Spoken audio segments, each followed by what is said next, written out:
What's up, beautiful people? Beautiful day. Just want to come out here and I just wanted to holler at y'all real quick. Praise report, testimony, whatever you want to call it. I want to give a shout out to the doctors who don't just see some of us fat people and just be like, hey, just lose weight and everything will be all right. I want to give a shout out to them, man, because some of us fat folks, we just lack discipline. Doesn't mean that we're sick and have all this stuff that you want us to have. They've been trying to give me diabetes for 20 years, and I still ain't diabetic. I'm a big dude, undisciplined, that's cool, but I ain't diabetic. So stop trying to put diabetes on me, man. Even if I'm close to being diabetic, I ain't there. So stop trying to do that. And then they've been trying to give me high blood pressure forever. I started taking high blood pressure medicine like 2 years ago. But these busters been trying to give me high blood pressure and all this stuff 15 years ago, man. Just because I'm big. And I know high blood pressure runs in the family and stuff like that, and I get it. And I don't like doctors. So I don't like to go to them regularly. And, I've been asthmatic all my life, and that's fine. But other than that, all the other pill popping and stuff like that, I don't like it. So I stay away from doctors. I didn't start going to the doctor regularly until around COVID time, really. But, I got a little trauma, I'm traumatized because of my father, he, being a veteran and stuff like that, he got sick in the military. And so they prescribed him a bunch of medicine, man. But there was this one time my dad got sick and tired of it. And he's like, you know what? I ain't taking no medicine. I don't know if it's him just trying to have a leap of faith or whatever. But what was crazy is that he felt better not taking all that medicine. So he stopped. He stopped for a little bit, then he slowly started picking up some, but the gang of medicine they had that he was on, he stopped taking them, and he started cutting them in half, and he started doing stuff, and he actually started functioning a lot better. So they were over medicating him, man. So I actually seen them do that to my father. So that might play a little part in whatever's going on. So even in COVID, when COVID was around, I got COVID, and it was the bad one, whatever, you down for 2 weeks and stuff like that. I'm asthmatic for those that know me. I've had asthma all my life. And so I'm always wheezing. So, one of the symptoms in COVID is breathing problems, this and that. So I let my oxygen get all the way down to like 76. They say you're supposed to be in the hospital when your oxygen drops about 88, 85, something like that. Man, I let that Bama drop down to 76. And it was bad. My wife was like, listen, we have one more night of that gargling and stuff that you're doing, you going to the hospital, nigga. I was like, all right, bet, because I was feeling real bad. But thank God that was the worst part of the COVID. And so I got better. But yeah, so I don't like the doctors. I believe with all my heart, if I'd have went to the hospital, these people would have killed me.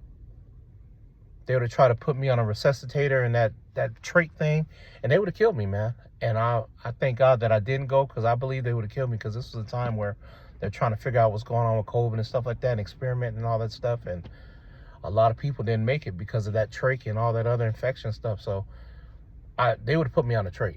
76% my oxygen was at, they would have put me on a trach for sure. So yeah, man. So I've had asthma my life. But anyway, cut to the chase. I've been having issues with my leg, like for the last 6 months and stuff like that. And I call myself trying to go to the gym. I'm trying to do better, man. But it's going to the gym and stuff like that. Aches and pains. I've never been a regular gym rat or whatever. But every now and then I'll pop up in and stop. I was inconsistent always. But anyway, I had this problem with my leg, and I was like, dang, my leg hurts. This is different. And this and that. And I had told my wife, I was like, man, this is not right. And so like 4 or 5 months ago, I told my wife, I was like, man, I wonder if I have a blood clot in my leg or something like that. I don't know what a blood clot is. I don't know what the symptoms and stuff like that is, but I believe the Lord had actually put that on my mind about the blood clot. And so I forgot about it because my leg got better. So I was like, oh, well, whatever. Now, 2 months ago, this thing is jamming me up. I'm still hurting now. So it was bad. So I went to the doctor and everything. And I was like, hey, man, I have to have some physical training or something, because my leg, something is wrong. And I'm hurting bad. And I was like, I don't know if it's a blood clot or whatever, but something's wrong. He's like, have you had a blood clot before? I was like, no, I don't know what a blood clot is. I don't know what that is. He's like, all right, well, before we give you physical training, let's go make sure it's not a blood clot. I was like, all right, whatever. So they sent me to the vein people, the vascular people. Did this thing, checking all my veins. Yeah, I'm a big dude, and so I have well, it's not because I'm a big dude, but the varicose veins, whatever that thing is, they're saying that you have bad circulation in your legs and stuff like that. So I have some varicose veins and stuff like that. So they're doing their thing and scanning me and stuff like that. And the doctor was like, no, there's no blood clot, but you have varicose veins. I'm like, yeah. So yeah, so what we're gonna do is we're gonna tell you to get some compression socks and put those on for about 6 weeks, and then we're gonna deaden those veins or whatever they do.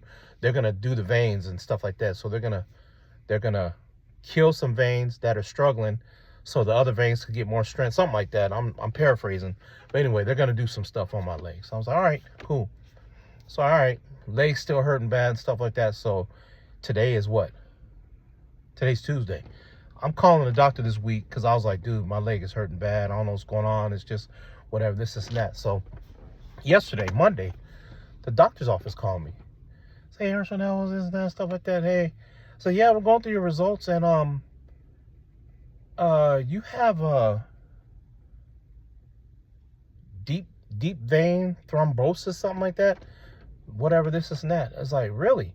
It's like, yeah. Are you taking any blood thinners? I was like, no.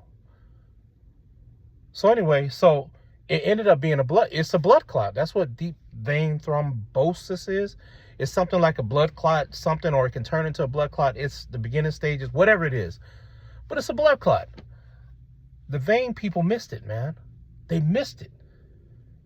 They probably just chalked it up to being fat and all this other stuff. So I thank God that my doctor didn't just look at me and just automatically assume, oh, you're just fat, lose weight, this is that, all this stuff and stuff like that. They actually looked at my x-rays and seen I had deep vein thrombosis, whatever it is. So I just want to give a shout out to the doctors, man, who don't treat fat people just like we're just fat and everything has to be wrong, because that's not always the case. Thank God I've been healthy for most of my life. No issues besides asthma. And that one time that I got MRSA and they almost cut my foot off, but that was me being stubborn and not wanting to go to the doctor. And I was 2 days away from getting my foot cut off. But other than that, man, and my bone surgery, some of y'all, if you don't know, I know I look crazy and stuff like that, but I had a bone tumor. And so in high school, they had to do this major surgery. They had to reshape my forehead. They had to cut me from ear to ear. So I have a scar from ear to ear, and they had to pull my face down and reshape my forehead, do all that other stuff. So I had that major surgery. But other than that, I've been pretty healthy, man. But I just want to give a shout out to the doctors that don't just look at us fat people and be like, you're fat, just losing weight is going to solve all your problems, because that's not the case, man. And also for the people that are my age, 50 or whatever, and even younger, some of the information they gave us, the vascular people, they said you should wear compression socks. Like, people as you get older and stuff like that, or even when you're young, you should start wearing compression socks. So some of my folks out there, my age, maybe even younger, I think you should check and see if you start wearing compression socks, especially if you like to fly a lot. Apparently wearing compression socks would benefit you some kind of way. So but anyway, just a shout out to the doctors that don't just write us fat folks off as just being fat. We already know we're fat, man, but you don't have to give us every disease in the book just because we're fat, man. Stop that mess. And actually take the time and consider what's actually wrong. Look at our charts. Look at our blood levels. Look at everything. The vein people missed that blood clot, man. So I thank God that my doctor didn't just write me off as some fat person. They actually looked at my charts and seen that I had an issue. So I just want to come give a shout out to some of the doctors, man. And for some of you people out there, hey, you just pay attention to your body, man. Your body will let you know when something's wrong. When you're hurting and stuff, it's not normal to hurt. It's not normal to have a headache. So just get your body checked out, man. And this is coming from me, who I'm stubborn. I don't like doctors like that, but I'm starting to recognize, or I recognized a few years ago, that I better get on top of it. I want to be healthy. So anyway, shouts out to y'all, man. Thank you for your time, and love y'all, man. Y'all have a good one. Peace.